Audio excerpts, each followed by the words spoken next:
जय महाराज जी की। आज की अंतानुभूति है, परीक्षा की समीक्षा अवश्य करो। एक दिवस की बात है, मैं भजन चलाकर साधना में बैठ गया। बाहर भगवान शिव का भजन चल रहा था और आंतरिक जगत में मुझे उनके दर्शन हो रहे थे। सबसे पहले मैंने देखा त्रिदेव मेरे घर आए हैं। थोड़ी ही देर में ब्रह्मा जी और विष्णु जी तो अंतर्ध्यान हो गए, लेकिन भगवान शिव वहीं उपस्थित रहे। वे मेरे पास आए और कहने लगे, तुमने मुझे यहाँ क्यों बुलाया है? मैं अचरज में भरकर कहा, मैं तो अपनी साधना कर रहा था, मैं तो आपको बुलाया ही नहीं। भगवान शिव ने कहा, तुमने ही तो मेरे नाम का भजन चलाया था, उसी पुकार पर मैं यहाँ चला आया हूँ। इसके बाद प्रभु ने मुझे प्रलोभन देते हुए कहा, तुम मेरी शरण में आ जाओ, मैं तुम्हें सब कुछ दे दूंगा, तुम्हारी हर एक इच्छा पूरी होगी।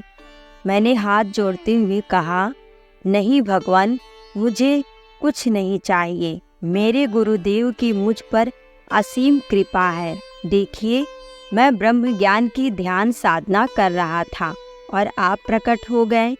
मेरी इतना कहते ही स्वयं गुरु महाराज जी भी वहाँ आ गए। मेरे एक ओर महादेव थे और दूसरी ओर गुरुदेव। मैं तुरंत गुरु महाराज जी के पास गया और पूछा, महाराज जी, मुझे ऐसी स्थिति में क्या करना चाहिए?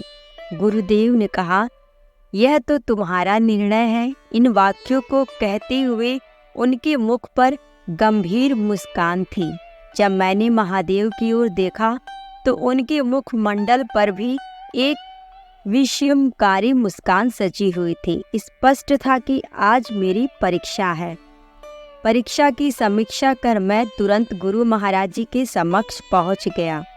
मैंने कहा, महाराज जी, मुझे कहीं नहीं जाना है, मुझे आपके श्री चरणों में ही रहना है।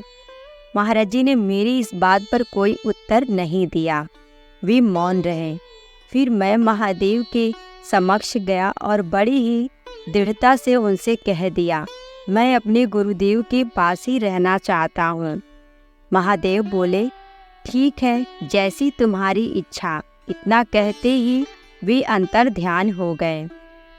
फिर मैं पुनः गुरुदेव के समक्ष गया और इस बार स्वयं को पूरी तरह से उनके श्री चरणों में अर्पित कर दिया। इस बार वे मुझे आशीर्वाद देते हुए कहने लगे, तुम पास हो गए।